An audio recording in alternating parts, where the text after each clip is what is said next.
You know that shirt you're wearing? Or the blanket on your bed? Well, every single piece of fabric has this incredible hidden story. And today, we're going to unravel that secret journey, all the way from a teeny tiny thread to the clothes we wear every single day. Seriously, go on, feel the fabric of your shirt right now. Is it soft? Maybe a little stretchy? You probably think the answer to what's it made of is pretty simple, right? Oh, it's cotton or it's polyester. But the real story? Oh, it's so much more complex. And it actually starts at a level you can't even see. I mean, think about it. We are literally surrounded by fabric. Your curtains, your backpack, your bed sheets. But for something that is so common, how it actually gets made is, well, it's usually a total mystery. You know that feeling when you walk into a clothing store? You're just hit with this huge variety of stuff. Cotton shirts, woolly scarves, silk, all kinds of synthetic jackets. It can be kind of baffling, can't it? And if we're being honest, most of us have absolutely no clue where any of it really comes from. And that's the world we live in every single day. Okay, so how do we crack this case? Well, we're going to have to become microscopic detectives. Yep, we're going to take just one piece of cloth and trace it all the way back to its most basic, fundamental building blocks. All right, clue number one. If you grab any piece of fabric, say the hem of your t-shirt, and you pull out one of those long, loose threads, what you're holding right there is a piece of yarn. That's it. Every single fabric is basically just a giant, super organized collection of these yarns. But wait, the rabbit hole goes deeper. The investigation doesn't stop there.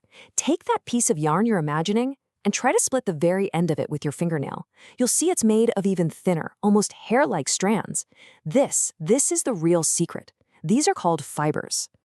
And boom, that right there reveals the whole system, the crucial hierarchy. It all, and I mean all, starts with these tiny little fibers. You twist those fibers together and you get yarn. Then you take that yarn and you weave or knit it together. And that's when you finally get fabric. Simple as that. Here's a great way to think about it. Imagine your clothes are a giant jigsaw puzzle. The fibers? Those are the thousands of tiny individual pieces scattered on the table.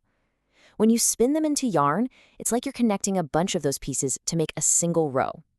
And then weaving that yarn into fabric, well, that's like putting all the rows together to see the final amazing picture. Okay, so we've established that fabric comes from yarn, which comes from fibers. But that just leads to the next big question, right? Where do the fibers themselves come from?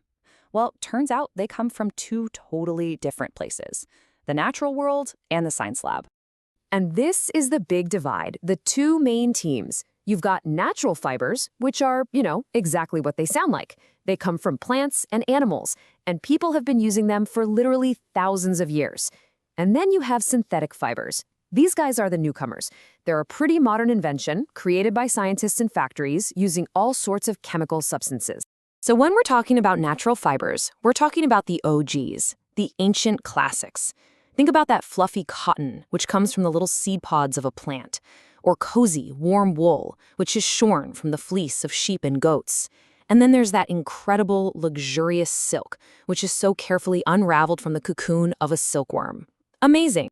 Now, on the other side of the aisle, the synthetic side, you'll definitely recognize these names. We're talking polyester, nylon, acrylic. Yeah, none of these are grown in a field or shorn from an animal. They're polymers cooked up in a lab through chemical processes. They're engineered to have specific superpowers, like being super strong or waterproof or really stretchy. So let's recap. We've got our raw material, a big old pile of fluffy fibers. Doesn't matter if they came from a plant or from a factory.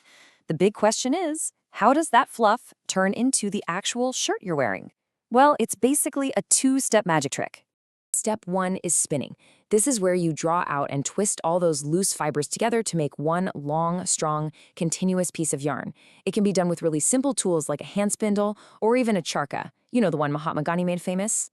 Okay, so now you've got yarn. What next? Step two is making the fabric.